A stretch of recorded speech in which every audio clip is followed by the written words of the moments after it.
What's going on, everybody? It's your boy, Matt Burrill, here to tell you guys about my friends from Big Friendly Productions. Now, they specialize in creating merchandise for bands, artists, and even lifestyle brands. With their in-house equipment, they can provide shirts, branded hats, and more, as well as some graphic design services. They offer order fulfillment to handle your online orders and ship your merch straight to your fans from their shop down in good old Birmingham, Alabama, baby. Now, whether you are getting your first shirt, you're just starting out, or you're going on a 40-show run, hit them up for all your merchandising needs. Check out their website, bigfriendlyproductions.com, or shoot them an email, merchandising@bigfriendlyproductions.com. Now, we're going to get into the episode. This is Outside the Round with Matt Burrill. Also, make sure you guys like, rate, subscribe, tell your mama and them. And for more details and to get in touch with the rest of the familia, visit raisrowdy.com. Now, let's get into it. Outside the Round with me, Matt Burrill, a Raise Rowdy podcast.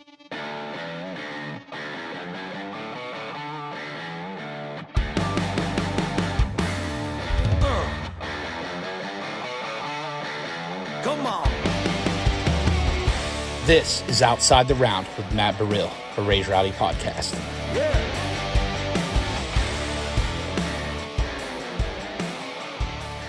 What is going on, everybody? It's your boy, Matt Burrill. Welcome back to Outside the Round. And today we've got a very special episode. The last couple of weeks, we've been getting on some guys that are newer to town or not even in town yet that are making some waves and got some buzz here in Nashville and doing the damn thing at a very young age. And this guest today, very excited for, because he, like me, is from the great state of New York. Honestly, like 25, 30 minutes apart from each other. And he's like a little brother to me that I don't get to spend enough time with and hang out with because he's on the road, I'm on the road. We've got my boy, Aidan Canfield, with us today.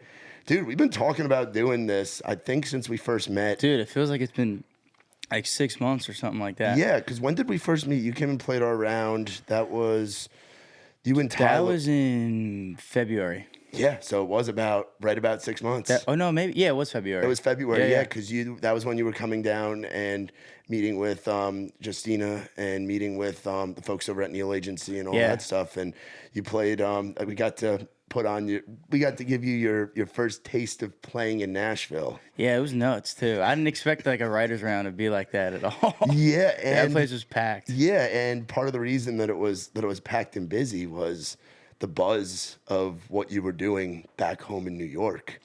I guess so, right? man. Which isn't that weird to think about? Yeah.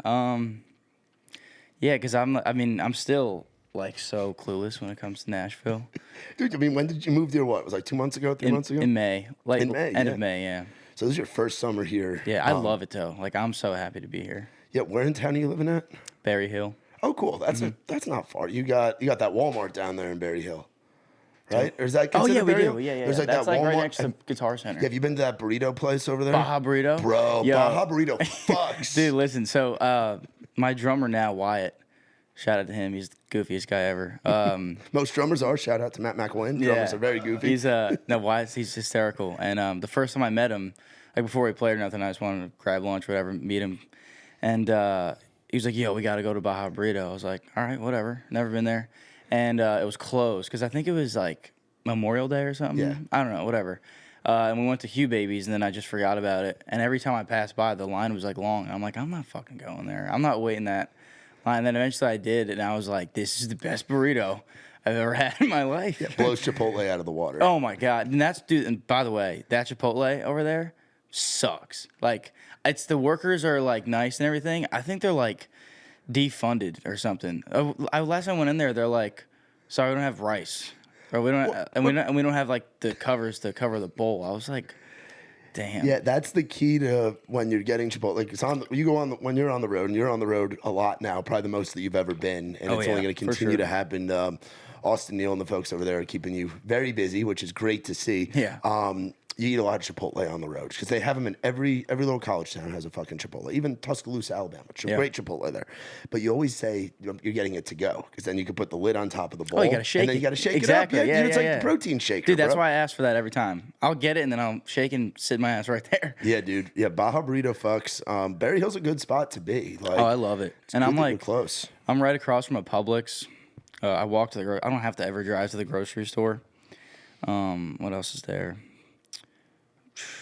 There's a liquor store.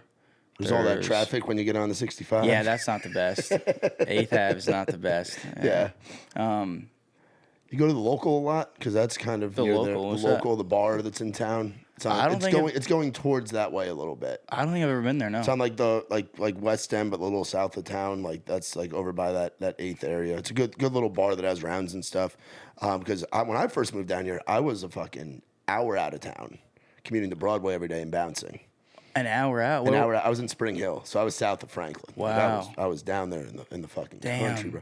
And it was funny. When I first moved down here, my roommate Dakota, he's born and raised Middle Tennessee. Looks like your standard 6'4", bearded dude. He's got like 3 middle names. Parents very involved in the local church, all that shit. Really nice kid, and he's married with a kid now, which is crazy to think about from where we were a few years ago. Yeah. But when I first moved to town, he took me to a gun store, King's Firearms in Columbia, Tennessee. And he introduced me to the old man behind the counter and was like, "This is my new roommate, Matt. He just moved there from New York." Guy looked me dead in the eye, stuck his hand out and said, "Son, welcome to America." And I was like, "Oh, shit. That's Here we ridiculous. go." Yeah, Dakota had to pay off, because down here you can finance firearms down here. So he had to pay off his Springfield 45 that he had, and I ended up getting a Mossberg 500. So I was like, I'm in the South now. I got to get a little pump action. Welcome to America. That's some shit out of a movie. Welcome to America. And I've been down here ever since. But the closest I've ever lived to town is Hermitage, which is where I'm at now. And it took me like 4 years to get there. So the fact that you're like close enough to get to your rights, to get to everything, to go out, to go and do stuff with your old lady, like be able to do all that stuff, that's an advantage for you. Like good job getting in that first spot. Oh, I'm not taking credit for that because I was sending my manager Justine like a million places. Just because I didn't know the area. I was just like looking up, like I was probably on like apartments.com or whatever. Yeah. And she was like, "No, like that area is awful," or like, "No, like this is like ridiculous." Yeah. She found this one, and I didn't even like look at the apartment. I just moved in, and yeah, it's awesome. You been to Las Palmas? No, I don't. It's a Mexican joint next to the liquor store and the Kroger that's down there by the Chick-fil-A on 8th. Is it next to like Fenwick's? It's over in that way, and over in that area, yeah. There's a lot of we could talk about. I'll give you some. What's been the biggest culture shock coming from Westchester, bro? Because you grew up more in the city than I did. Like Westchester, it's suburbs, but it's you're on the Bronx is right there. Yeah. Like I grew up on the other side I of the also worked river. there a bunch too. So Worked where in the Bronx? no, like just in the city, like all over. What were you doing? Well, your dad's in the union, right? Yeah, I was working for my dad. And that's not one specific spot. It was like everywhere. So. And what exactly? Because there's in the land of New York, the South doesn't have these. There are tons of unions. There's a union for literally everything. So what was the Canfield family so trade? Local 52 is set dressing for movies and TV. So I was like just carrying furniture and putting up curtains and like, getting like yelled at by like designers and shit. Yeah. Did you get to meet any like cool people? Because it's like sets for things, or were you in there There was early one time, before everything? And I don't even know her name because I'm really bad with like actors' names. Awful, actually. I was working on a show called The Gilded Age. It's on HBO. Okay. I don't like it. It's pretty boring. Yeah, I've never heard My of it. mong loves it. I think it's like an older Shout out show. to Kath. Shout out to Kath. I know she's gonna be watching shout this. out, Mom. But yeah, it's like an old, takes place in like the 1800s. It's about like the rich people from, like the rich people in America, like I don't know, Vanderbilt, like people like that. And we did a lot of shooting in New York and a lot of stuff in like Rhode Island because like their summer homes would be in Rhode Island. And the main character, she's an older woman. She was in like Mamma Mia and stuff. Okay, yeah, I have no idea either. I saw her in the COVID line one time, and it was like 6 a.m. And I was like, "Fucking whatever, I don't care." That's crazy to say. Yeah. I saw her in the COVID line. Yeah, like we had tested. to get tested like at one point like twice a week. Because it's a movie production. It was like nuts, dude. Yeah. So That's wild. Yeah, because you got to be up there because you're what, 21?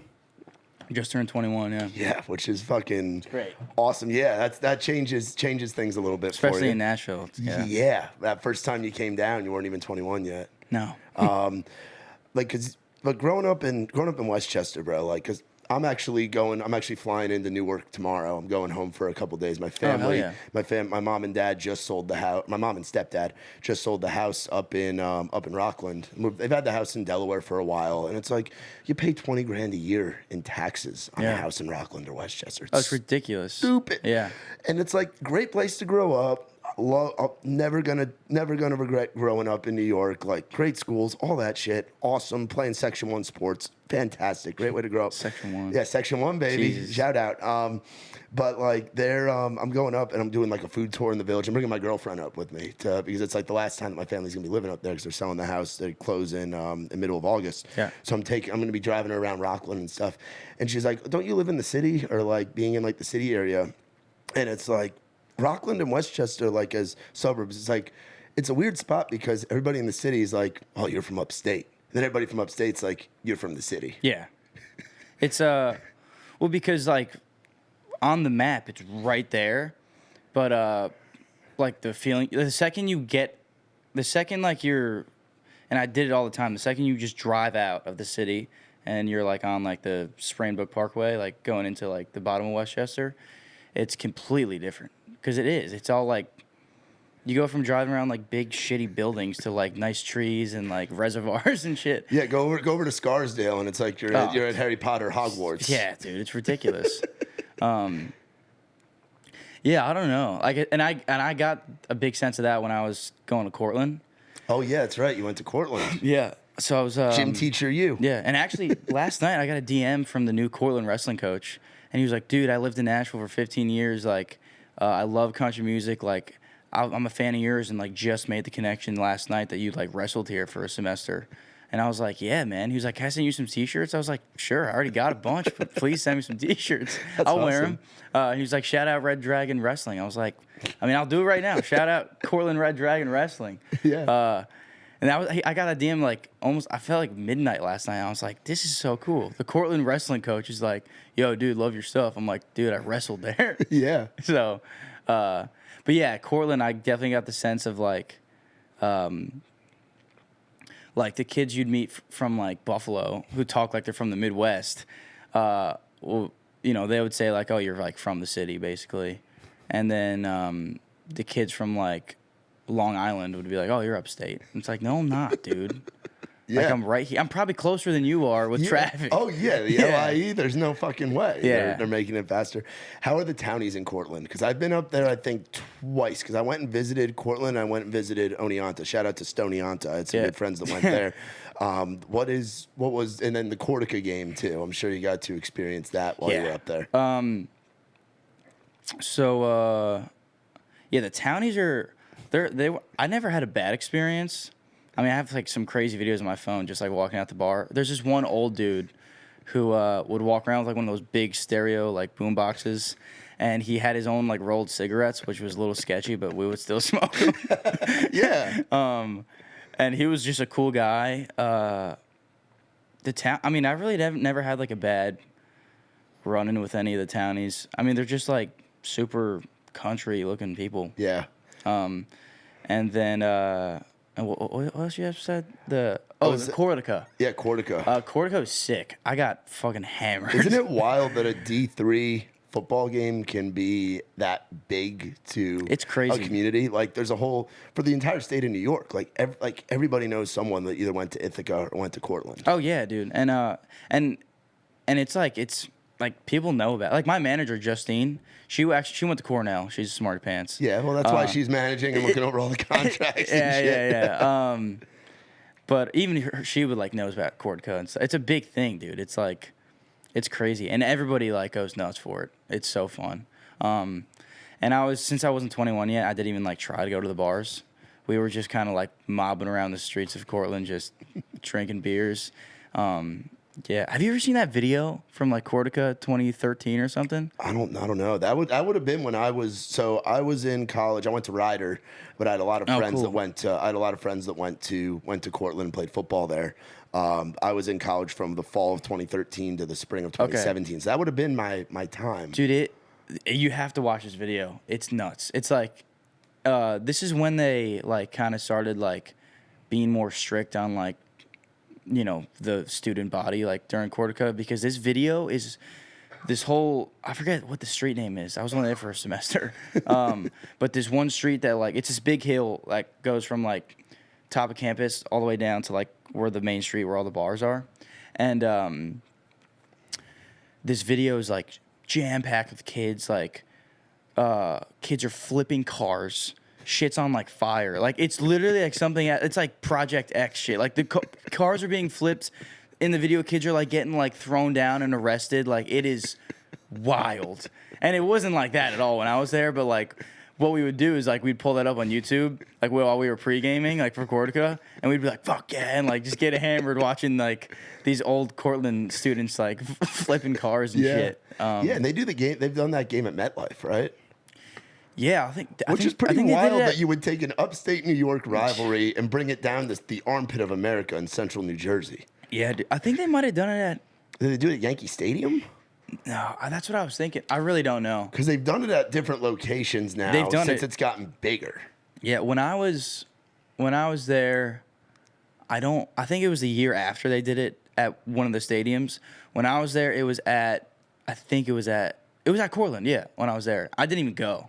Like I was just like because there was a live stream and there were so many people there. Like we were late to buying tickets and we were just watching the live stream like in a dorm room. And you would like we kept the window open because like you'd like see something. You'd hear the chatter and like the screaming like before you saw it because it was a live stream. So you'd hear chatter and you'd be like, okay, was it good or bad? And then it would take like 10 seconds for the TV to load. So it was kind of funny. But yeah. That was a good memory. I haven't thought about that in a while. Yeah, dude. That's because that's my thing. I didn't go to a SUNY, but I applied to a bunch of them. Like I got into Albany. That's a good one. Albany, Oneonta. I ended up somehow going 9 for 9, but I picked Rider. I wanted to go to Quinnipiac because that's where my parents went. And Quinnipiac is the quintessential rich kid party school. So I would not have been able to afford to go there. I mean, they just won the hockey national championship. Oh, the did they? Big D1, the Frozen Four, which is their first. But that's where my parents went, and like that's where like I wanted to go, but I ended up going to Rider. But I had friends that went to Plattsburgh. And we're going up and partying in Montreal. My cousin went to Plattsburgh. Yeah, it's a different world up there. And then I have my stepbrother and his girl went to Oswego. I have a stepbrother that's going to school at Binghamton. And we did Binghamton's great. That's a good school. Binghamton's a really good school, and it's a fucking big school too. Yeah, dude. And we went there. Remember, McElwain? We did a show. We did that Touch of Texas show. Remember, we went out to those bars. I took all the Southern boys out to the bars in Binghamton, and they were like culture shock because it's like there's not a band playing. It's all DJs. Oh, it's just DJs, and it's just like a bunch of underage kids just fucking raging. Yeah, bro. It's like a daycare center. Yeah, but I mean, before I was at Cortland, I was at Bucknell, which is like completely different. Yeah, Bucknell is like private school, like super rich kid. Like it's crazy. Yeah, and all I was doing there was wrestling and drinking. So yeah, it wasn't the best for me. And I was like an intro like engineering major thing. Oh shit. It was bad, dude. I did not. It was really bad, and it was during COVID. Like, I didn't go to class. Like, I would literally I'd wake up super early for wrestling practice and make that, and then I'd come back and fall back asleep and miss my classes. Yeah. And it was super expensive, so I just left. Yeah, dude. It's crazy. What weight class were you wrestling? I'm guessing like a middleweight, right? Or they shred you down to a lightweight? So when I was at Bucknell, I mean, that team was really good. There was one kid on my team who was the starter at 165. He was like ranked like second in the country. Like and it was Division I, so he was like, I think he lost in the NCAA semifinals to the kid who won it. Like, his name's Zach Harbin. He's really, really good. And I met some I talk to all my friends from Bucknell still, and I really don't talk to anybody from Cortland. But when I was at Bucknell, I wasn't really like strictly in a weight class because the team was so good. There was probably another kid ahead of me who would wrestle before I would. But at Cortland, I got all the way down to 157. Whoa. Yeah, which right now I'm probably like 178 or something. Isn't it nice to not have to cut weight? Yeah, you probably did that for most of your life. Yeah, but I miss being like ripped and shit. You know? Oh yeah, dude. Because I had buddies that would. It's like in New York. You have a lot of 3-sport athletes. Like in the fall, you play football, or you're doing. That's what I was until I was a sophomore. Yeah, you're doing football or or there's the weirdos that play soccer, or there's the guys that run cross country that like to do everybody else's punishment where you have to run, but they do it for sport. Yeah. And then in the winter, you're either playing ice hockey, you're wrestling, or you're playing basketball. You're doing indoor track and field, and the bigger football players are throwing. And then in the spring, it's like baseball, lacrosse, a lot of lax bros. Like, we come from the land of lax bros and wrestlers. Dude, Pleasantville's nasty at lacrosse. Oh, yeah, I remember. Pleasantville's ridiculous. Yeah, because I went to Clarkstown South. So we were a big, like, we had, when I was there my junior year, we had Christian Ali and his black kid, funny enough, which was rare to have in Section 1 lacrosse at the time. Oh, yeah. And I remember one game we played, or I used to travel with the team because I worked with MSG Varsity. So you were telling me about that. I would cover, MSG, man. So I would cover, like, we had the Jersey, New York thing where we hosted it at my high school. And we did all that stuff, and like Mike Quick and like all those guys that were like big in the sports media stuff. But I remember Chris won one game. I forget who, I think it might have been against Nyack or somebody in our county, and he fucking went from all across the field as the goalie and fucking scored. Damn. Like, he was that good. He ended up playing at Rutgers, and I think he coaches with the U.S. Olympic team now, or coached at Rutgers or something. But like, the sports culture down here compared to the sports, because high school football down here is nuts. Football. High school basketball is huge down here. High school baseball is huge down here.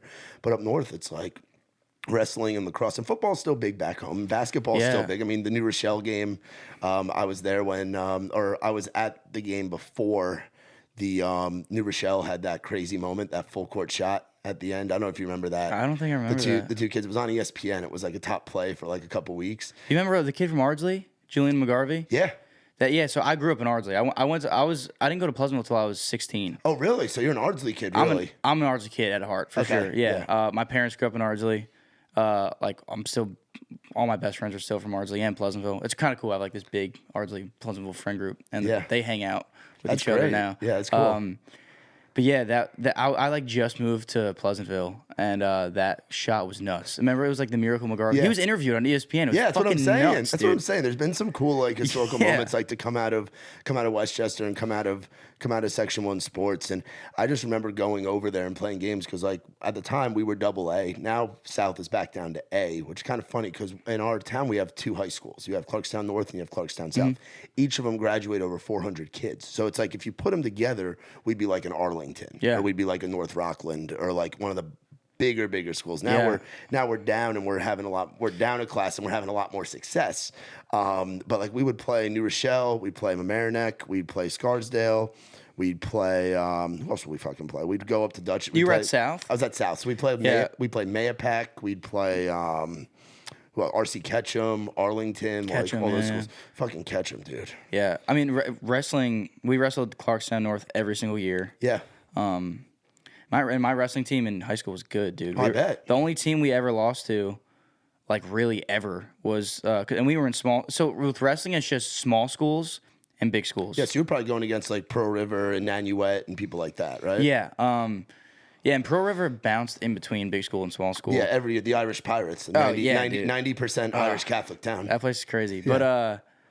But no, yeah, we'd wrestle Clarkstown North and like we'd wrestle all the big schools like most of the time, and the only team we would ever lose to is the team that won the big schools, which was Fox Lane. And, dude, we play them too. Dude, we would lose to Fox Lane by like a match or like points every single time we wrestled them. And we would usually just blow out the teams in small schools. And we were good, dude. Our team was ridiculous. Like, it was like wrestling freaking central in this small little town, Pleasantville. Yeah. So when did the pivot happen to where being a collegiate wrestler in New York, and then COVID happens and life changes and you get time to figure yourself out? Yeah. When did Aidan Canfield writing songs and doing this, like, because you're kind of in a genre of your own, the way I look at it. Like, there's definitely you're part of this wave, and you've heard me talk about it on this podcast before, I'm sure. Like, I talked about it with Landon, I talked about it with Caleb. Like, you're part of that there's this tree of like since Zach Bryan and Tyler Childers and those guys were doing like storytelling stuff. But then there's the northern influence where like that sounds like a Springsteen kind of song. Like you have dude. that element. That's kind of how it started for me with him. So when I was I didn't pick up the guitar until I was basically 18. But when I was like 16, 17 is when I started like to really like listen to music. like I like went out like on my own and I like looked for music I liked, and a lot of it was like I got hooked on Bruce because it was always in my ear growing up because my dad's a big Bruce Springsteen fan, Yeah, and so the was my boss, mom. bro. Yeah, Yeah. dude. And then once I started listening to it on my own, I was like, this is like the shit he's talking about is ridiculous. Like I remember the first time I really listened to his song. It's called My Hometown. I mean, like the lyrics in that are nuts. Like he's talking about like a racial divide in his high school and like this shooting, and then he talks about like jobs leaving and like just it's so like it's so like New Jersey, New York. It feels, Yeah. and I was like, this is crazy. I was like, is this what it was like my dad growing up? Like I was like, Yeah. and it makes you think. It was so I really started listening to him a bunch, and then I picked up the guitar like I think in the football season of my senior year of high school, so 2019, 2020. And then COVID happened. COVID shut down everything a week after the state tournament for wrestling, which is good. I got that in. And I still sucked. Like I was playing like a few songs. I could play a few songs like I would listen to. Like I played like a Matchbox 20 song well and like a Luke Combs song well. It was so random. And yeah, man, I just kept playing. Still, I would sing to myself here and there, and then I didn't start like singing until I left Bucknell. So like a year later. So 2021, 2022, that spring semester after I left Bucknell, I went to work for my dad, and a lot of it was in like Rhode Island and just in a hotel room. And I had my guitar, so I'd get home from work, and I'd sit in that hotel room, and I would like start to post TikToks of me singing. And they're still on there, and they sound awful. Like I was covering just random shit. Like I was covering everything from like Fast Car to like a Tyler Chiller song or like a Thomas Rhett song, and then that was when I started writing too. I think I wrote my first song like in a hotel room in like Rhode Island. Yeah, and you've kind of taken a different approach to where you're new to town and you're still relatively new and figuring out this music thing. You're learning very quick and you're doing fucking awesome, but you have a whole album out already. Yeah. Like, what was the decision to do that? Like before you even come to Nashville, or think about coming down here. Yeah. I mean, no. When I did the album, even when that album was put out, even there was no plan for me to come to Nashville at all. Where'd you record it at? Like, how does all that? So yeah, how does all that happen? I wrote that first song. So I ended up going back to school the next semester because I wasn't like I picked up the guitar, I started writing songs, and I was like, light bulb, like this is it. Yeah, it wasn't like that at all. But when I was in Cortland, I was instead of like skipping class because of wrestling, which I would still go to wrestling practice. I was skipping class because I was writing like crazy. Yeah. And I wrote that first song, The Idea of Me, in my dorm room at like 3 a.m. I wrote like that other song, Never Lose, in my dorm room. I wrote that other song, The Only Good, in my dorm room. Like a lot of those songs were in that little dorm room I wrote. And then, my grades were fine, and I think I just called my parents and I was like, I don't want to fucking be here. Like I'll go to work for you, Dad, but like I want to try and do this. Like I think I write good songs. Like I want to try this.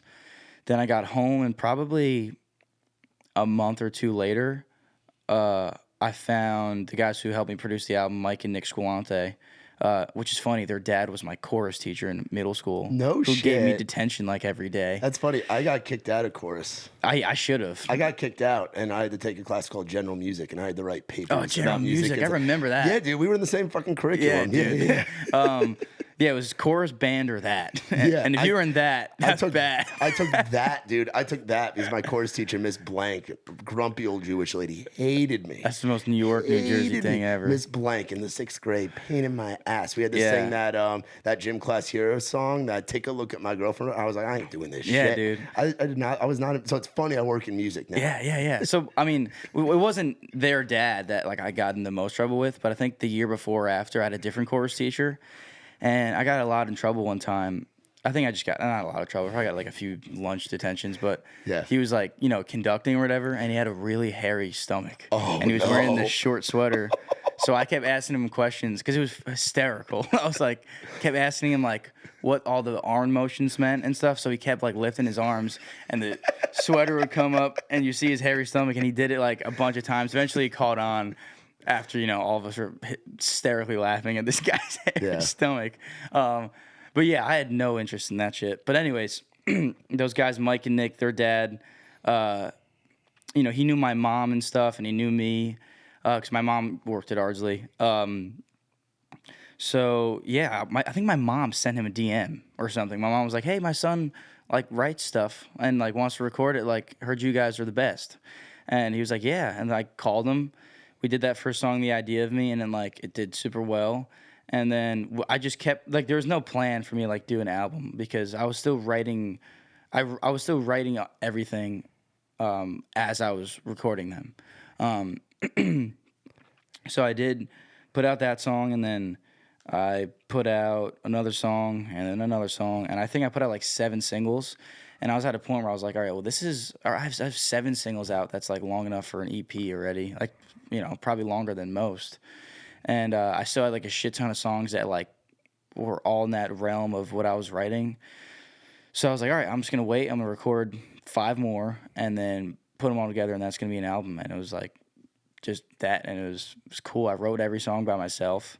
And that's impressive, by the way, to do. And now you're probably doing a lot of co-writing with the pub deal and everything.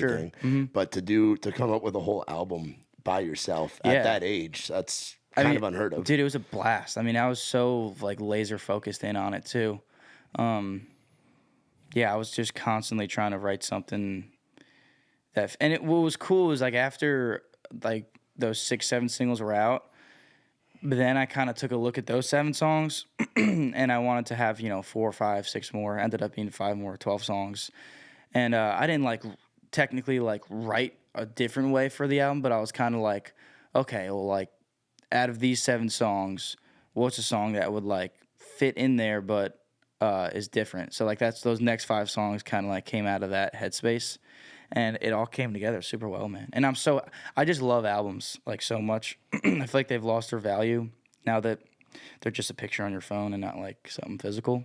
So yeah, I think the whole album thing was kind of just like, I think I did it more for myself because a single is like what you do to really throw it out there. And I think those 5 songs probably would have done a lot better if I did that, which is fine. But I just wanted to like make a project for myself because it's like I was writing that from when I was 19 to 20 years old, like in that weird area of dropping out of college and figuring out big boy stuff. And being in Westchester, New York during COVID. Yeah, so it's not like and that's a weird time. And so it's not like. But honestly, I think that's why it came out a little bit more country because during that time of being in upstate New York, during COVID, me and my friends, like, the only thing we did was ride our bikes to the woods and drink. Like, because, which is like, not a very Westchester thing to do. No, not at all. But that's all we did in high school. So, like, when people hear I'm from New York, they probably think I'm some, like, person I'm not, you know what I mean? But, no, the way, like, I grew up with my friends, we kind of just did just reckless, like, small town shit. Yeah, that's what I say. But that's why I'm excited to be going home this week. And my family, I'm sure your family, like, for generations has been kind of in Westchester. Everywhere, just only Westchester. Yeah, like, and that's all like of them. Yeah. On my mom's side, we go back to like my great grandparents went to high school and. Went to high school in Rockland, so I'm like 4th generation. Probably in the came county. in on Ellis Island or something. Yeah. Well, my great grandparents for sure. I think like everybody came in on like Ellis Island and stuff, and it's like there's like especially like in Rockland, you've got like you go up to like north, like you go to like Sloatsburg, and you go to like places like that because like the Appalachian Trail like runs through my side of the river, like Bear Mountain's did you live in New Jersey? So I lived in New City. Right by the Palisades Mall. Okay. And then I went to college at Ryder. and I would go to, and then after Ryder, I worked for a radio station in the New Brunswick area. Okay. Wait. So New City is New York? Yeah, it's Rockland. Yeah, Oh, it's right next to okay. like Nanuet, Valley Yeah, Cottage, yeah. Congers. For some reason, I thought you Nav. were living in New Jersey. No, well, I lived in New Jersey for a little while. I wasn't like Okay. an official resident. Like Yeah, my billing address would have still been in Valley Cottage. This is where my mom and my stepdad moved in together. Yeah. But like my grandparents were in Congers. Like everybody it was all like Rockland Bakery, like this and that, and like going to the Palisades Mall. But like I would couch surf after college, working at the radio station, because Yeah. New Brunswick to like where I was from to where I was working was like an hour and 45 minutes, sometimes 2.5 hour drive, depending on if 287 was gonna be good to me or not. Yeah, you dude. know, I got a like, song called 287. really? Yeah. Fuck yeah, dude. I'd love to hear that. I spent so many nights and so many mornings and just so many days driving up and down. Yeah. 287 and going over to the bridge. Did you see the video? My mom sent it to me the other day of like people like they shut down the TZ bridge. I'm always gonna call it the Tappan Zee Bridge. It's never gonna be the Cuomo Bridge for it's me. Tappan Zee Never. Bridge. It's always gonna be the TZ. Yeah. Doing fucking like burnouts and shit, and they like close the road, like just idiots. What? In the middle of the night, just blocking traffic. The Tappan Zee Bridge? Yeah, dude. I'll have to send you the How'd video. they close off the road? It was just these dudes starting burnouts. They got out of their cars and were fucking blocking traffic, and the cop was like Dude, trying to what? stop them, and I nobody did was not fucking see listening. that. Yeah, I'll show it to you after this, dude. It was fucking That's wild. nuts. But yeah, I spent a lot of time in Jersey, and that's where I got involved in the country scene, was doing shows at Jenks, doing shows at Starland Ballroom, doing shows in Hoboken at Maxwell's Tavern when that was around. Like I saw Old Dominion at Maxwell's Tavern. That's like a basement kind of room in Hoboken, so you know it's not big. And I saw Old Dominion play for a sold out crowd of like 85 people. That's or like wild. 100 people. Like it's wild to look back on. And there wasn't much of like a local country scene in Westchester and Rockland, but I saw you got to play some shows up there. Like you still found a way to go and play at the Saloon in Pearl River, go and play at places like that. Like what were those initial kind of gigs like? Because like we had Landon on a few weeks ago, and he was talking about like playing at the coffee shop and then taking it from the coffee shop to a fucking parking garage and playing. Yeah, with I the mean, band so there. I literally like I had like a 1 year ago today memory of, it was probably a few weeks ago, our first like real gig as a band. And before that, I would do like an open mic here and there. Where were those at? There was there's a bar in my town called Lucy's, which we ended up like doing real shows. And then I did an open mic at like the random pubs in like Newport, Rhode Island when I was working there. Okay, yeah, so you were doing the music thing up there too. Yeah, but I was kind of just here and there. It's just like my dad would honestly like kind of make me do it because I would shit my pants about doing it. I was terrified of it. And literally, like I had like a 1 year ago today thing like a few weeks ago. Our first like real thing as a band was we played. So there's the Greenberg Pool, which is like in Ardsley. They had this thing called Greenberg Day. It's just like a fair for like little kids. We played that, and it was like literally just on like a floor. There was really no reason for us to be playing. It was my uncle. My uncle runs it, so he was kind of just be like, "Hey, bring your band," and I had a few friends come and family. And we did that, and then we got a date booked at this place called Lucy's Garage in Pleasantville, which is like a big music thing. They got like a nice stage and a sound system for what it is, and from that first show we did another 3, and we've sold it out every single time for like 140 people, and it's like a big party, dude. We play for like 2 hours. My buddy Jeff, who plays guitar, he would open the show because he does his own thing. And dude, it was just so much. I mean, it was everybody would get hammered. Like we would play like so many songs. We would play Revival by Zach Bryan, and there's a video of me pulling up like all of my friends on stage, and we're all just like partying. I think I've seen that. Yeah, jumping, and the guy who owns the place was probably like twitching like when we were doing that. But yeah, that's how I started playing shows. When did you cross the river and start playing? Because I saw you played in Rockland a little bit. Yeah, so I have like a pretty big family, so everybody always knows someone. The beauty of New York, the familia. Yeah, dude. But yeah, in Ardsley, there's I'm actually friends with his son and everything, but his name's Mr. Casey. He owns the saloon. Oh, really? Yeah. No shit, and that is like one of the biggest bars. That's probably the biggest bar in Rockland County. That was my first time there, and I that's played the it. place that charges $100 cover on Thanksgiving Eve and on New Holy Year's Eve. Yeah, crap. that's a place that it's tough to get. It's tough to get into. I did not know and that. And my family business with Culligan Water that my family had for generations in Rockland, they were one of our like clients. So like we would go, I would deliver salt over there and do all that shit. But yeah, Pearl River is like a fun. You ever been to St. Patrick's Day there? No. I've my cousins who like are also really like cool with and close with. Their last name's Kilkenny. They Perfect Pearl River name. Irish as fuck, dude. Just so I'm like 100% Irish. Yeah. Oh yeah. Yeah. Yeah, so they made the right move to go to Pearl River. But yeah, he was telling me about how St. Patrick's there is just like, dude, it's nuts. a circus. Timothy Dolan, the Cardinal, comes every year. They have Timothy Dolan, dude.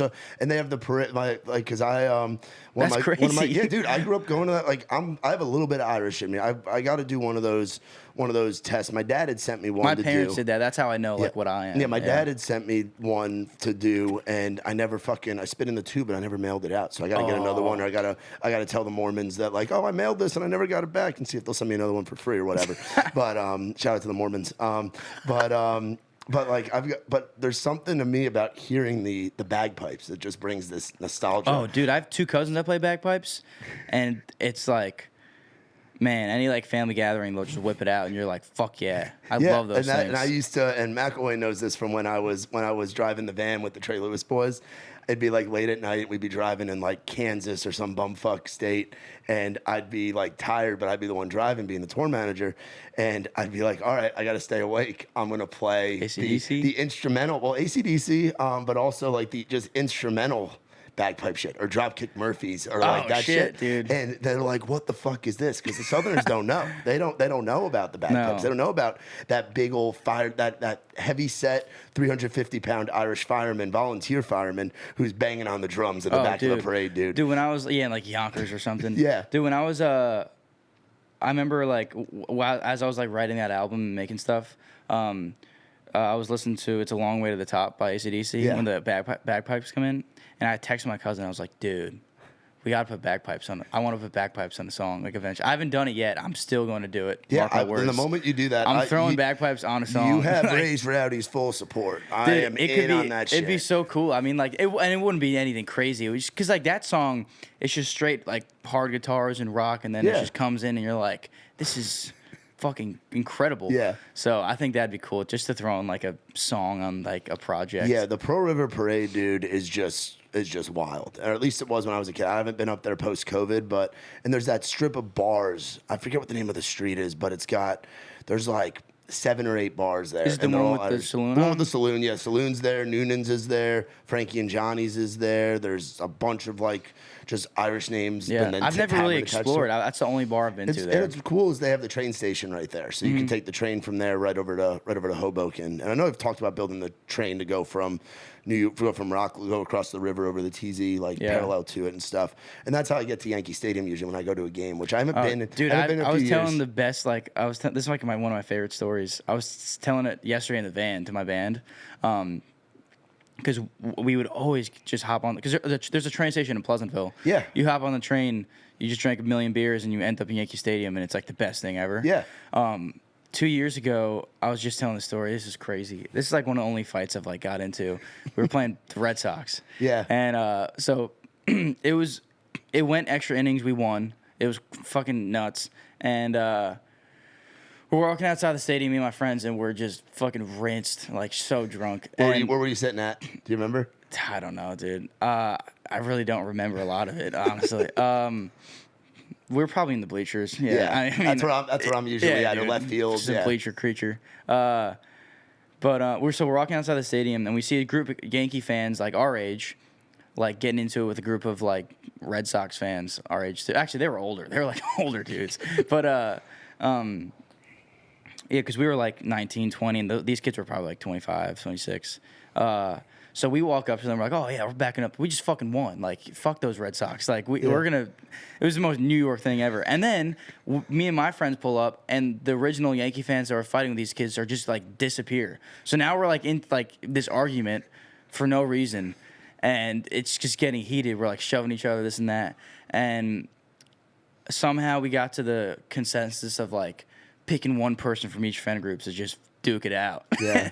and but the deal was like we pick one of them, they pick one of us, and I'm like the smallest kid out of my friend group, so they picked me, and I was like, oh baby, let's go. Like I'm gonna just drop this kid, and they picked like this tall, lanky kid, and he was literally wearing like the Boston shirt of like him of the Boston like kid like pissing on a Yankee fan. Oh, Have you seen those shirts? Yeah, oh yeah. So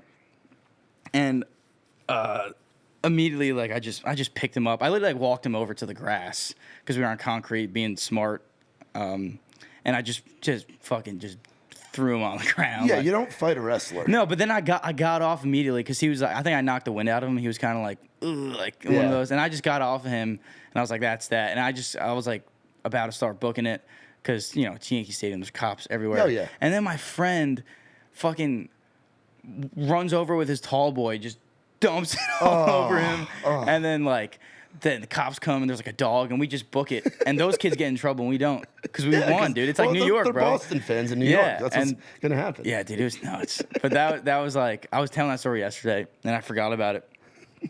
Dude, it was like the most New York thing ever. Like, yeah, dude. I remember my first Yankee Red Sox game. I went with my dad, who's from New England, but is a Yankees fan. Shit. Smartly, that's part of the reason I think my mom ended up agreeing to marry him back in the day, was because he converted over. When they were at Quinnipiac, he remembers watching the ball roll through Bill Buckner's leg, and he's like, "All right, I'm done with this shit," and then married my mom.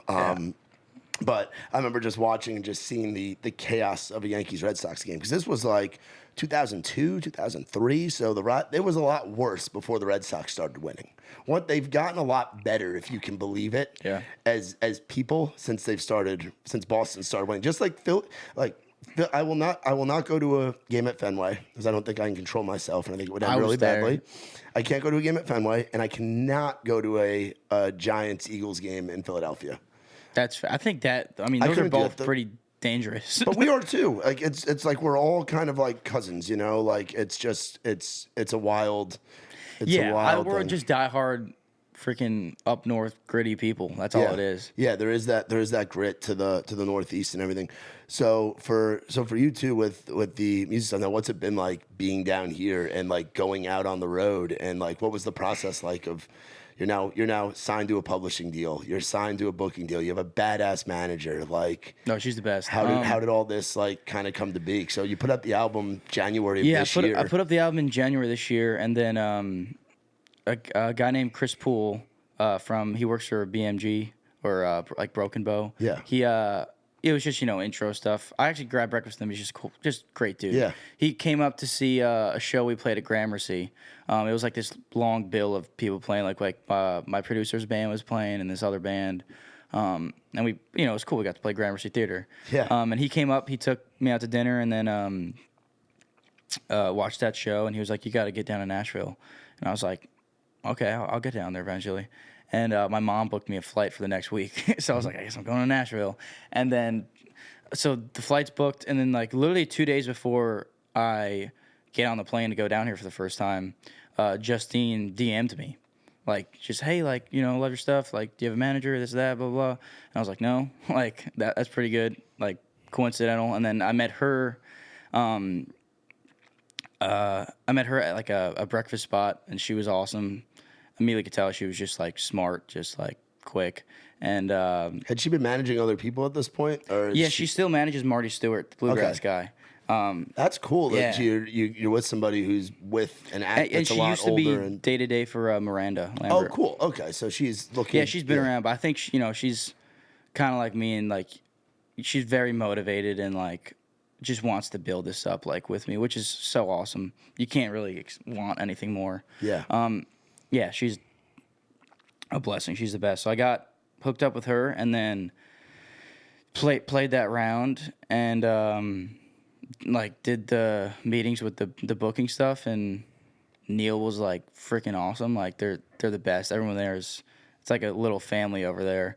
And with a very talented roster of acts you can open for and learn. Biggest thing is just soaking it up and learning, dude. It's ridiculous, dude. Yeah, I mean, 2 days ago, we opened for Riley Green. It was me and Lauren Watkins. That's what, your third time opening for Riley? That was my third time, yeah. And that one was like the biggest. Like the first two were like 18. They were sold out like 1,800 people or something. This one was like 10,000. It was like 8 to 10,000. And dude, you just get up there and you're like fucking like you don't even know what's going on. You're in like autopilot mode. But it was something I never thought I'd get to do, like playing in front of a crowd like that. So that was a ton of fun. And then I got to see Lauren Watkins play. And She's awesome. She's been on here before. yeah, I think I watched that one. Yeah, she's fantastic. Her and Wade. That kid rips. That kid rips, and that kid is awesome. And what's great about him too is he's another young buck that's doing the college thing. And I've told him, like, just you're this far into it, just get your fucking degree. Like, you're able to still go to Red Door, make the connections. You've got, like, he's been on a few different gigs because he's been out and played with Noah Hicks. He's been out and played with a lot of his boys like Connor Sweeney and those kids that are out of the Carolinas as well. But he's like the balancing of school and touring like he's touring with Lauren is crazy. Yeah, dude. I mean, and my band, aside from my guitar player who came with me from New York, they're all Belmont kids too. Like they're like one's like an audio major, like sound and stuff like that, and then the other one's majoring in bass, which is great because he plays the bass. So, yeah. Yeah, the whole Belmont thing is crazy. I mean, they're all just like so talented. It's crazy. Like those kids are just so good. I mean. And they just like they truly just like live, eat, sleep music. Like it's everything to them. Yeah, it's a different world, dude. It's crazy, yeah.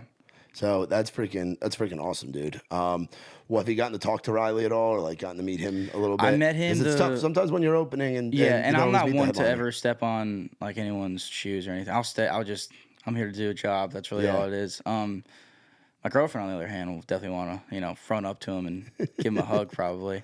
But no, I only met him.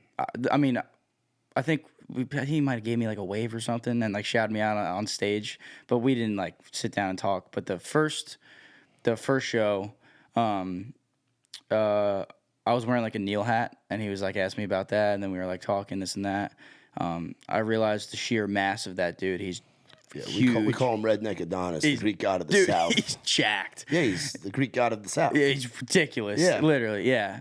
And then he was like, yeah, man, like, holler at me if you need me. I was like, I probably won't do that, but like, thanks, man. I was like, I can't just call you up, like, yo, can I grab a beer or something? Yeah. But no, he's super awesome guy. I'm having a blast just doing stuff like that for him. Yeah, and I saw you've got some dates too within the Neal family with our boy Josh Ross. Yeah, I got one so far. I think it's in Colorado. Yeah, I haven't met him yet. Dude, heard a lot of great stuff. Josh is the shit. He's a really good dude. He's Canadian, but really good guy. We've had him on the pod before. Oh, cool. He's a really nice guy, and his band's great. And he's out on the Nickelback tour right now. So which is wild. Like, I haven't seen Josh now for probably like.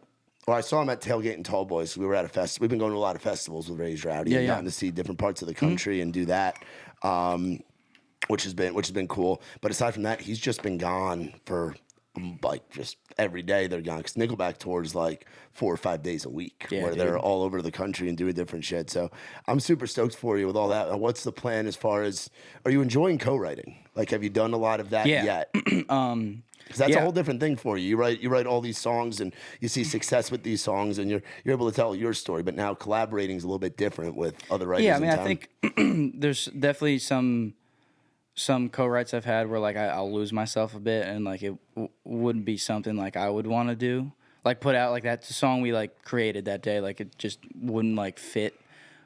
Which is completely fine, because songs live on forever. You never know who might want to sing on it 10 years from now. But then there's also other co-writes I've had, like I wrote with Colton Venner and Johnny Clausen. Dude, those guys are my guys. They're the best, dude. And what's funny is those dudes. I was covering Colton like in my dorm room, and then like I think he like sent me a DM like a few months back, and he was like, "Oh, hey man, like you're actually good." I was like, "Thanks, dude." And then we got it right booked, and Johnny was awesome. He made like a sick demo. And then I wrote with Ben Chapman, who's also freaking sweet. Dude, that's another homie. I'm so pumped. I got I got a right booked with him and Tyler Halverson. Dude. And Tyler's like, dude, I love his stuff. That like, is one of my best friends in town. Oh, he's that awesome. Was Tyler and Ben. During COVID, we spent a lot of time together. We Yeah. smoked a lot. I learned about Western marijuana music. Marijuana, Marijuana music. Those guys are two of our. That's awesome, man. Those are guys that I see you like collaborating with and doing some cool shit with. They're cool dudes, man. And it's gonna be cool with Tyler because I was also on that tour with Cam Sackey band, and I had the whole, Texas, thing going on for like a few months of my life, and that was cool. I really had a warm welcome in Texas, because that's rare to find, by the way. Because I made sure to not say I was from New York. Yeah, and I wear these hats like all the time. Yeah. So, but no, Texas was awesome. The Cam Sackey dudes are freaking awesome too. But yeah, man. Yeah, I'm so pumped for that ride. Tyler's when is that? Cool. When is that right? It's coming up. Probably. I'd have to check. I don't think it's till like the end of August, honestly, because I'm playing in Atlantic City in a few weeks. The tidal wave. Yeah, dude. That's gonna be really cool for you. Oh yeah, it's like a 20-minute set. But it's are you gonna cover Bruce? I think I'm gonna play Atlantic City. I feel like you have to. I know, dude. Yeah, I was either gonna do literally do Atlantic City, but I also thought like if I do any Bruce song, people are gonna love it. So, oh yeah, yeah. That's sick, man. Yeah, that's really fucking cool. And you'll have to tell Tyler and Ben. I mean, they'll probably see that you were on here and stuff. But they're long time. Like I had them playing rounds like 3-4 years ago. Yeah, dude. Like, Dude, Ben's freaking. He's awesome. We wrote just me and him together. And he's a real thinker. He feels it, man. Like he. Yeah. Have you seen him full band yet? No, but I've seen videos on YouTube and it's incrable. Yeah, you got to get. He's a killer guitar player. When he does those peach jams at the basement. I live right down the street, and I saw some show at the basement for the first time, and it's just so cool. We're getting ready to do a Raise Rowdy thing there. No way. There's a couple things that I have in my. Obviously, anytime you want to play, we're more than happy to have you. You're a fucking family, but like we want to do. Two things I'm thinking about that I want to have you on. We're doing a thing called Underground Country that we're going to be starting at the basement. Underground country, literally underground. It's like a house show kind of thing where it's going to be like all word of mouth. So we're going to say that we're doing it and then kind of hint at who the artists are playing it. And it's going to be like a $10 ticket and you can buy your ticket ahead of time. But if you're not there by the time the show starts, we're going to let people in that are in line and want to come out and use the door and things like that. But we want to get like acts that we fuck with. So like you, fucking Lakeview, Trey Lewis, Ella Langley, Ben Chapman, like all those folks. But Ben does Peach Jam usually once a month. He did it.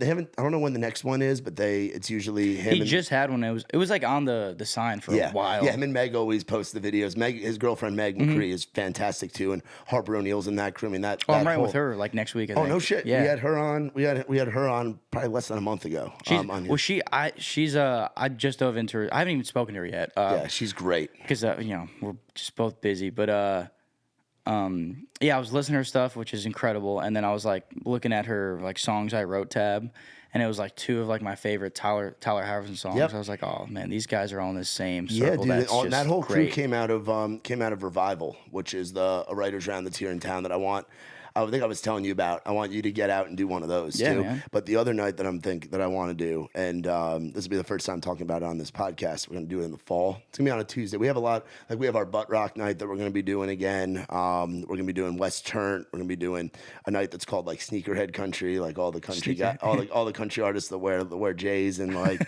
sneakers like us. I don't wear boots. Yeah, I can't do it, man. I do. I wear Tim's. Those constituted boots. Of course. Yeah. Tim's in the flat Yankee yeah, bro, yeah, for sure.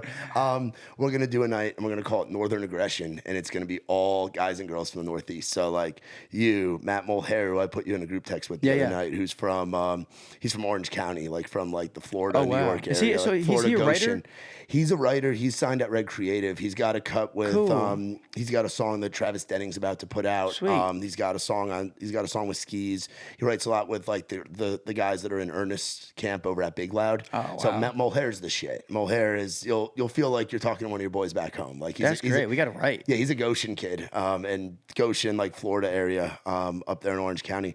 But I want to get like you two. I want to get like Kyle Starak. Johnny kind of Kyle. He's from the Northeast. He's from Connecticut. No shit. Yep. Yeah. Oh, dude, I think I have a right with him because he's also at Universal. Yeah, Kyle's awesome, and he's one of our favorite guys to have on the rounds. And then we're gonna get like Lauren Weintraub and Morgan Johnston because they're from Boston. We're gonna get like Big Rob Snyder, who's got some Luke Combs hits and writes host. He's the one that started that revival thing I was telling you cool. about. Yeah. Vinny Paolizzi, Alex Maxwell, and we want to try to get our friends from Lakeview to close it out full band. Dude, hell yeah. One of the guys from Lakeview, Jesse, was actually born and he lived like his early childhood in Monroe. In Orange County, so dude, but they're both him and Luke, the duo Lakeview. They're originally from Pittsburgh. Man, it's crazy. I didn't realize there's that many people, bro. And then like down here, and then Claire Ernst, she's a Jersey Shore girl. Like we're gonna have a night, and it's gonna be all folks from the Northeast. It's gonna be nuts. We're gonna do that, and we're gonna call it Northern Aggression. And I'm very excited. And we're gonna do it in the fall, so I can wear my Timbs. It's too hot for jeans and Timbs right now down here. And I'll let you know when that'll be a Tuesday in October or November sometime, which would be really cool, dude. But hell yeah. What's the plan as far as like new music coming out? Because you put out an album beginning of the year, and that stuff seems to be going well. And now you're just out there touring, learning the ropes. Yeah, I mean, I've been super eager to put stuff out, but I gotta let that album live for like a little bit. I think it's almost time to.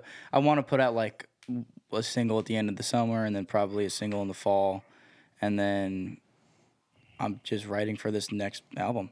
I've probably got like, I got more than enough songs for an album right now, but there's probably like 6 or 7 that like definitely are gonna stick around, and then like the other, 5 or 6 that would go on, and I'm just trying to keep knocking out, like replacing them with better songs. So I'm working on it, and yeah, I'm pumped. I mean, I think I'm still kind of writing in the same realm of what I've got, but it's just growing a little bit more. And there's still shit ton of songs that I wrote by myself. There's songs I wrote with my guitar player, and there's also songs I'm like starting to write now with like Colton and Johnny, and hopefully me and Ben and Tyler will get one. I mean, I think there's a big like thing about co-writing nowadays, especially when you got guys like Zach Bryan, of course, right? And then, but then there's the whole end of the spectrum, like Morgan Wallen, he writes a lot of his own stuff, but he also doesn't even write some of his own stuff. That song wins. Exactly, yeah. So it doesn't like, and I'm not either which way at all. I don't care, dude. If it fucking sounds cool, it sounds cool. You know what I mean? So like, and there's songs that I'll start writing like in my apartment, or I'll be like, okay, I should keep this to myself. It's just gonna make more sense if I do. Like it has to just be me writing this one. And there's other songs where I'm like, I'll jot down a chorus or an idea. I'm like, oh, this would be cool to bring to, whoever. So like, I'm excited to like kind of create that blend of stuff. Of the more personal stuff I'm kind of keeping to myself. Yeah. Writing by myself. And then, you never know what's going to come out of a writer's room at like 11 in the morning on a Tuesday. Yeah, so. Absolutely, bro, for sure. I got to hit you with some New York questions. So, go ahead. So like obviously the mob movies back home. You grew up in like an Irish like Union family and stuff. Do you prefer Goodfellas or do you prefer The Sopranos? Oh, those two. You got to pick one.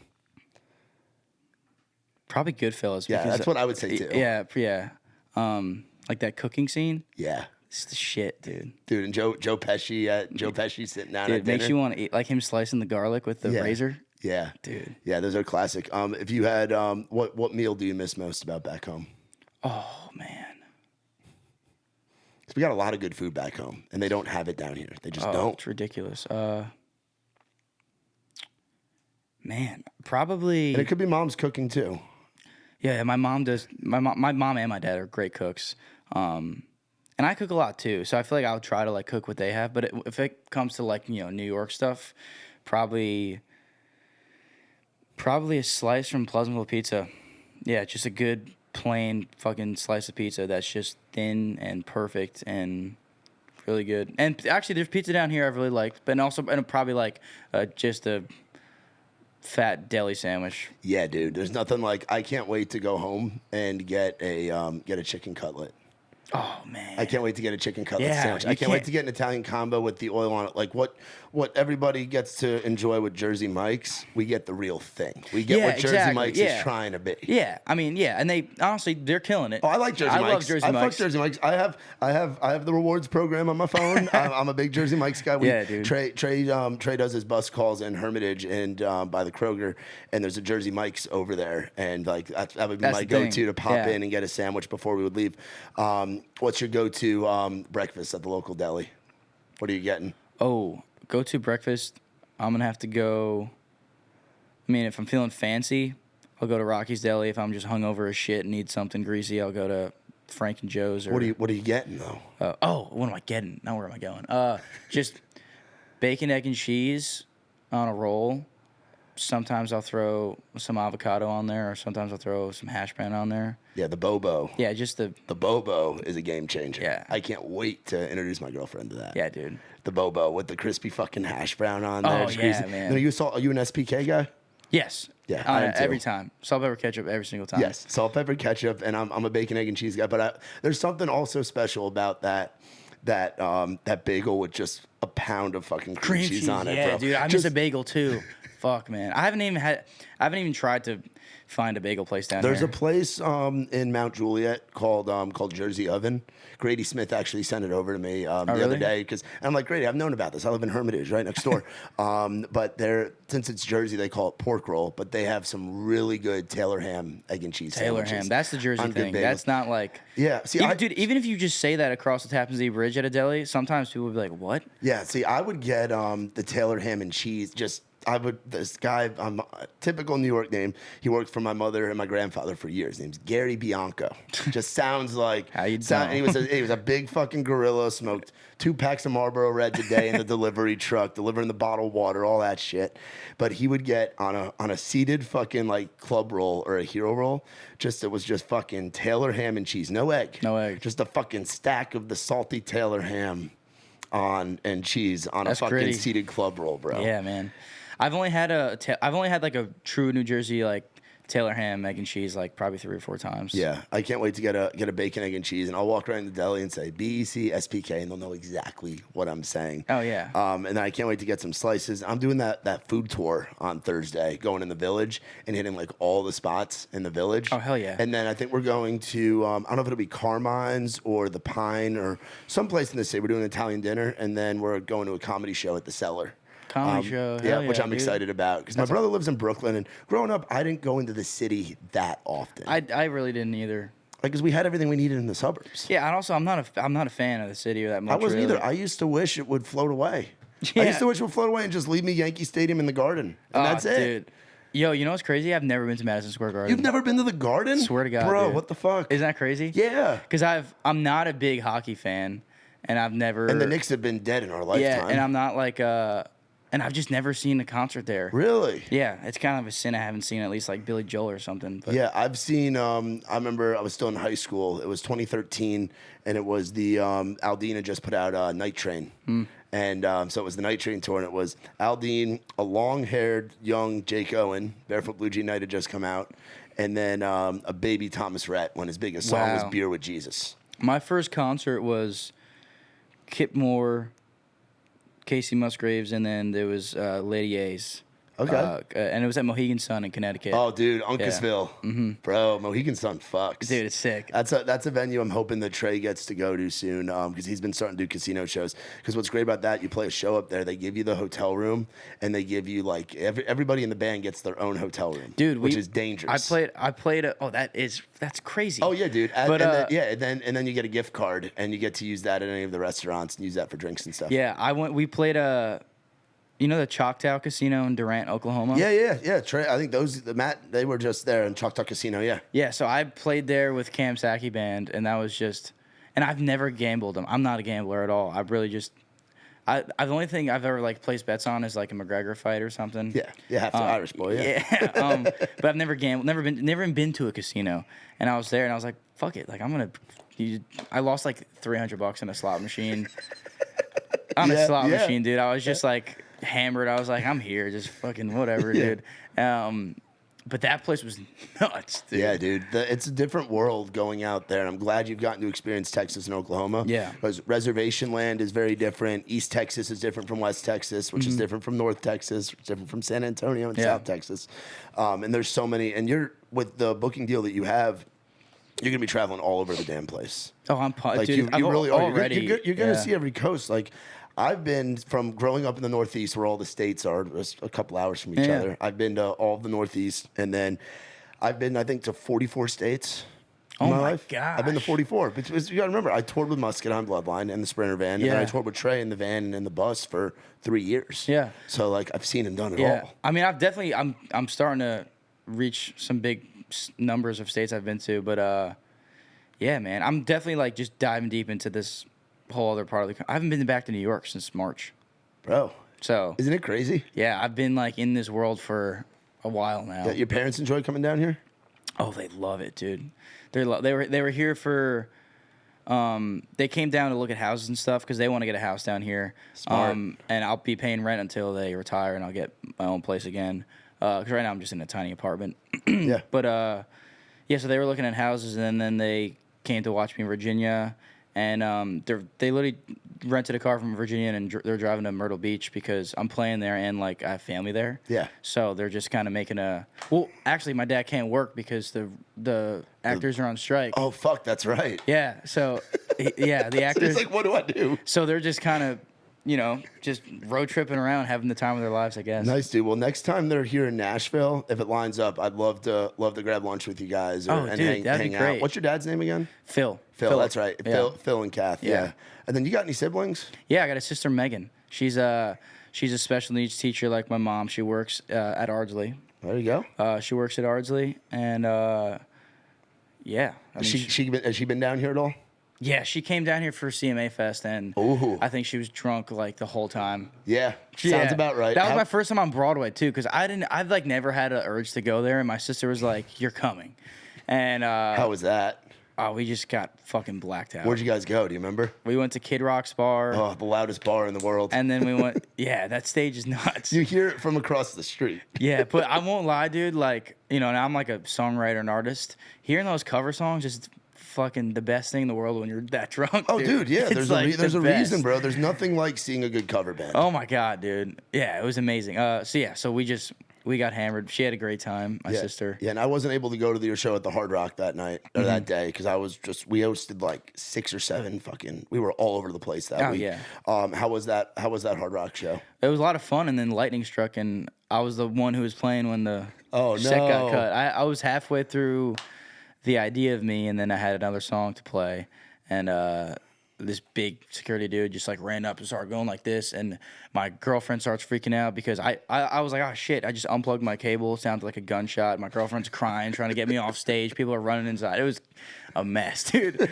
Like, it was crazy. But I'm just happy I got to play at least a few songs because the people after me, I don't think, like Logan Crosby was supposed to play right after me, and I don't think he got to. So. Yeah, he's a great kid too. I don't know if you've got. He's one of my favorite dudes. Super nice kid. One of my favorite. He's real hangs in funny town. too. Yeah. Oh, dude, he's hilarious. I know he's working on a Chili's endorsement right now, No which I way. think needs to happen. Well, dude, I mean, he talks about Chili's all the time, Yeah. and he's or that working. or Diet Coke, I guess. Bro, Chili's and Diet Coke. I mean, that's the guy who'll come over and just smoke a cigar. But you got to come over and hang at the house. Dude, sometime, I have bro. to, man. I've been trying to just settle in and like.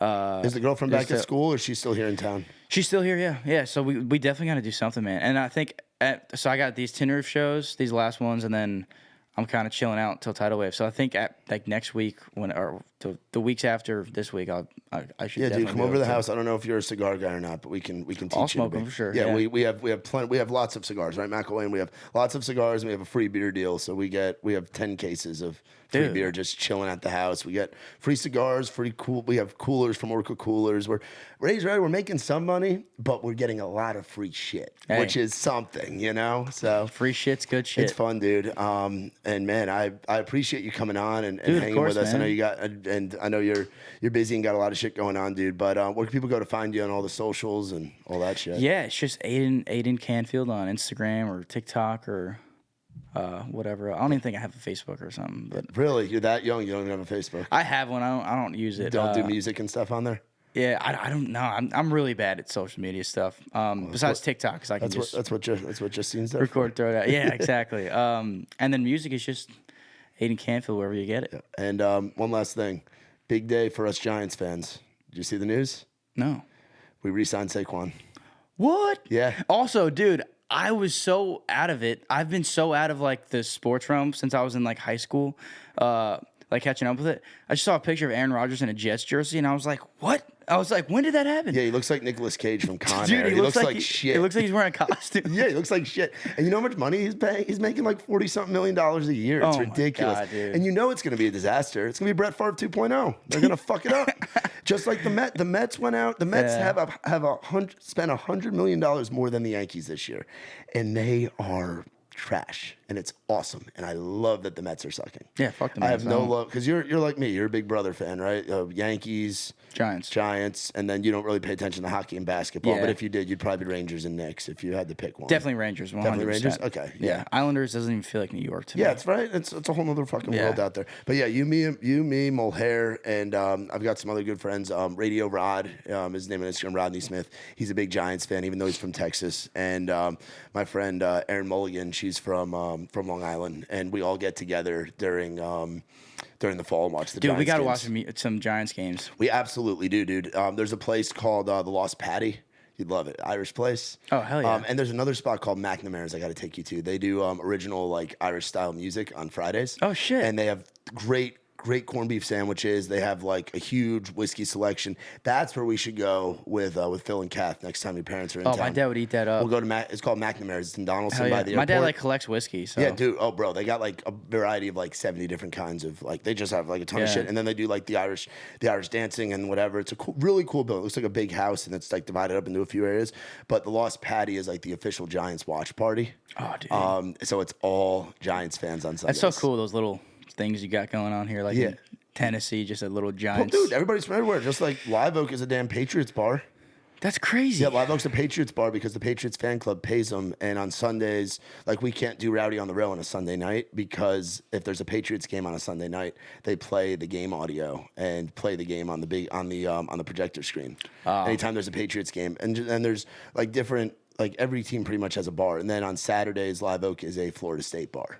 Wow. It's a Florida State Alumni Association. His grandfather. It's crazy how that shit happens. Like Doghouse is an Alabama bar. Like every team kind of has their like watch party where they're Nashville fan club or people that are visiting town that are fans of those. That's awesome. You haven't been here in the fall. No. So you're gonna see. I heard it's beautiful. It's like the best fall ever. It's beautiful. It's great. You don't have the leaves changing quite as much like you do back home. I love New York in the fall personally, but you see like the SEC football fans like.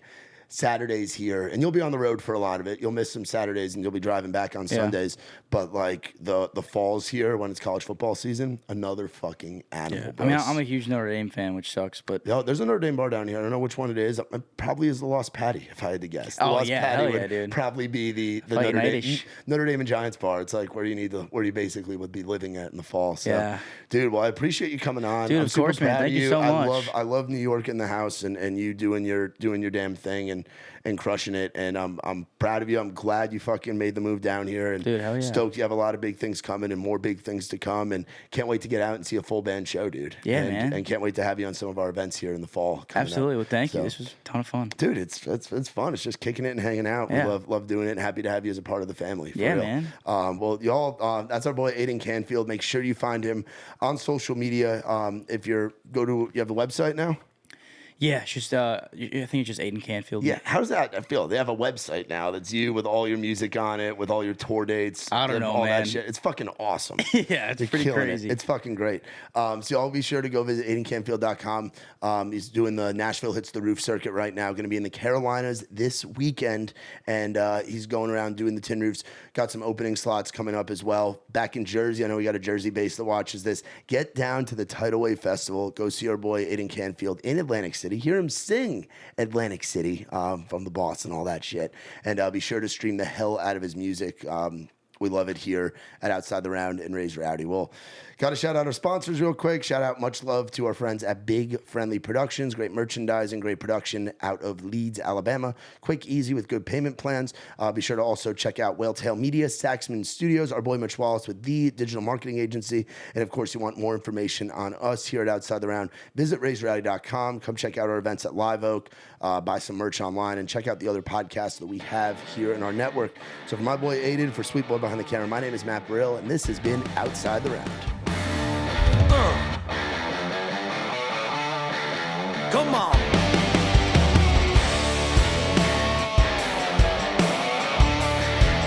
Yeah.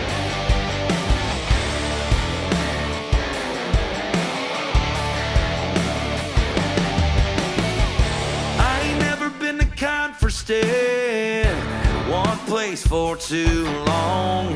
I ain't never been the best at saying I love you to a girl I love. Only got a couple tricks up my sleeve. They usually just